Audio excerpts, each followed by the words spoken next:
Welcome to the Tech Egg. Don't get scrambled. Enjoy the video. You start by gathering parts and making the first physical connections. Mount the chassis and secure 2 DC motors to the brackets, then fit the motor driver near the battery. Once done, position the Bluetooth module and Arduino so wiring is short and tidy. Connect motor driver VCC and grounds to the battery and common ground to Arduino. Make sure to solder solid joints on power wires and use zip ties to prevent shorts. This early setup prevents heat and noise issues later. Now you wire logic and upload the firmware that interprets Bluetooth commands. Connect motor outputs to the driver and map driver inputs to Arduino pins with PWM for speed control. Then link the HC05 module to the Arduino serial lines, using a voltage divider on the module RX if the board is 5V.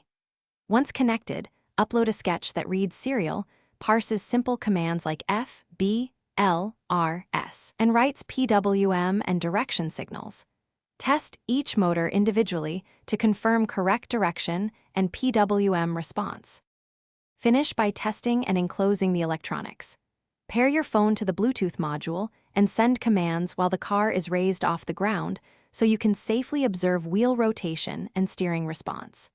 Once behavior matches commands, mount the electronics in a protective box with openings for charging and ventilation, and secure the battery with straps. If the car is non-responsive, double-check wiring and grounds, confirm the HC05 baud rate, and at settings, and verify.